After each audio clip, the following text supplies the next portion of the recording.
He was on stage, numb, disoriented, injected with a tranquilizer, forced to perform. And that's when the line hit him, just a little pinprick. This is not just a song. Comfortably Numb isn't just Pink Floyd's most iconic track. It's a cry for help, a reflection of trauma, disconnection, and collapse. But you were never told the full story until now.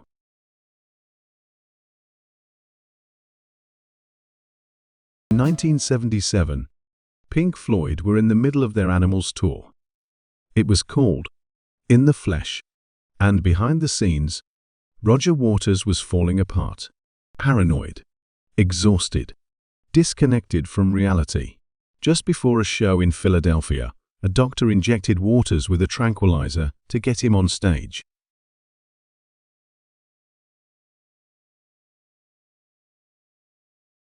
He later said he watched himself perform like a ghost, a puppet, physically present, emotionally gone.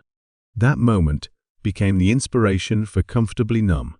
Are you aware that Comfortably Numb is the most played Pink Floyd song? I wouldn't be surprised, but I didn't know that. Come on now. In the United States, since 1980, it has been played 330,000 times. At what stage of the game is the character Pink for the track Comfortably Numb? After Bring the Boys Back Home, there's a short piece where there are tape loops used as the teacher's voice heard again, and you can hear the groupies saying, "Oh, are you feeling okay?" And there's the operator saying, I can't remember, and it's a man answering all those things.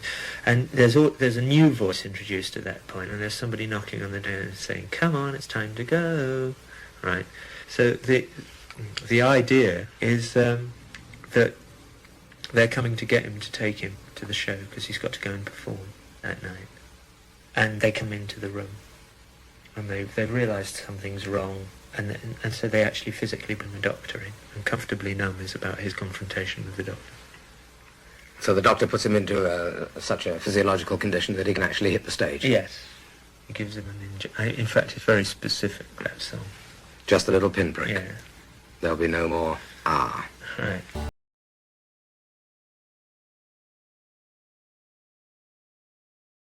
To understand the numbness, we have to go back even further.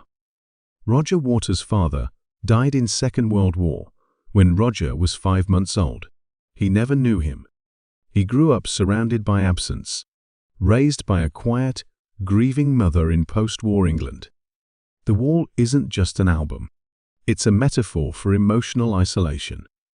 And Comfortably Numb is the moment when the wall becomes total. As the song was integrated into Waters' conceptual scheme, which Gilmour later admitted he found a bit whinging, early versions like The Doctor show the grittier sound Gilmour wanted. This take also showcases some lyrical howlers. I am a physician. Who can handle your condition? Like a magician. That, thankfully, didn't make the final cut. Gilmour wanted the Floyd version of the song to have a harsher edge, even though the demo featured beautiful acoustic strumming. Waters, however, desired a loud, dramatic sound. In an interview with Absolute Radio at the top, Waters recalls that the dispute came down to a rhythm track, and the negotiation process entailed assembling verse and chorus fragments from two distinct versions. Originally, a sparse demo from Gilmour's debut solo album's songwriting sessions in 1978, the song only came complete with Waters' words during sessions for the epic album. The Wall. The following year, there is a solid reason why Pink Floyd retrospectives frequently turn into reenactments of the arguments between Roger Waters and David Gilmour. This creative and personal conflict gave rise to some of the band's greatest songs, particularly their most well-known single Comfortably Numb, which as it exists now was a compromise between two opposing ideas. In contrast to Lennon and McCartney, for example, who produced some really good music apart, Gilmour and Waters never achieved the same level of success as when they were together. David thinks he owns it. I think he thinks that because I left the band in 1985, that he owns Pink Floyd, that he is Pink Floyd.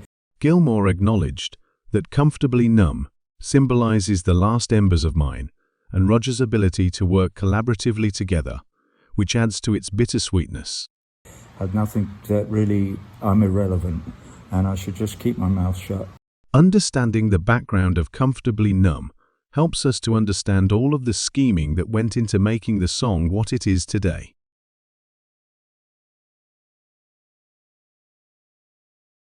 Comfortably Numb is more than pain. It's also beauty, and that beauty came from David Gilmour. While Waters wrote the lyrics from a place of trauma, Gilmour created the melody, the soaring guitar solo, and they fought over it hard.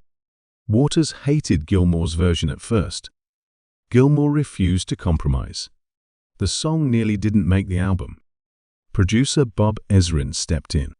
And it was made very clear to me by Roger at the beginning that he really, he fancied himself being Pink Floyd. He was Pink Floyd, and the others, he referred to them in not the most flattering terms. He stitched together Waters' despair with Gilmour's transcendence.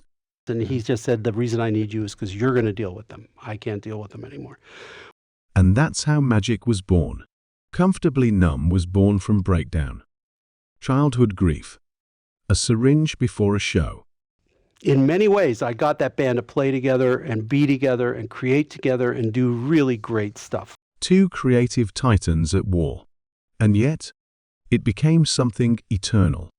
The sound of emotional disconnection, wrapped in one of the most beautiful solos ever recorded. And do you stay in touch? With Roger? Yeah. No. Not at all, eh? No, sadly no, because, part of me really loves the guy, and I really loved working with him. The Wall was conceived during a turbulent period for Roger Waters, who found himself disillusioned by fame and estranged from his audience. The album tells the story of Pink, a fictional rock star whose life events beginning with his father's death in Second World War, school trauma, overprotective parenting, and the superficiality of rock stardom lead him to build an emotional barrier.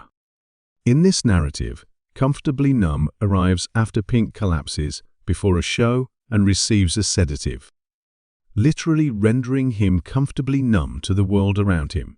Waters later penned the lyrics to fit Pink's story, capturing that clinical sedation. Hello?